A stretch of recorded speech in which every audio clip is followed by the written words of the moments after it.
Baby, তোমার আর কোনো tension করতে হবে না, আমি সরকারি চাকরি পেয়ে গেছি। তাই নাকি বাবু? তা মাসে তোমার বেতন কত? আরে 15,000 টাকা বেতন, তোমার চাওয়া পাওয়া সব পূরণ করে দেবো, আর কোনো টেনশন নাই। বাবা দেও আমার কিছু, তোমরা দেও, আমি 3 দিন হলে কিছু খাই না বাবা।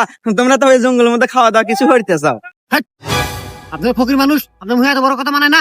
দাঁড়াও বাবু, ফকির মানুষ মেয়েরা কিছু খায় না, কয়েকটা দিয়ে দাও। এই ফকিরের নেই জঙ্গলে এসেও শান্তি নাই, এই বিক্রি কয়টাই না জানি কামাই হারান। কামাই তেমন নাই বাবা, এই যে নির্বাচন এসে কামাইয়ের বাজার কমে গেছে, হরি 1000 পাশে। হ্যাঁ, মাসে 5,000।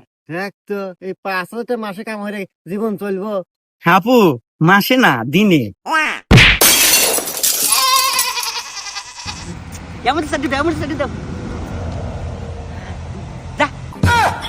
হুমন্দি করলো কিরা?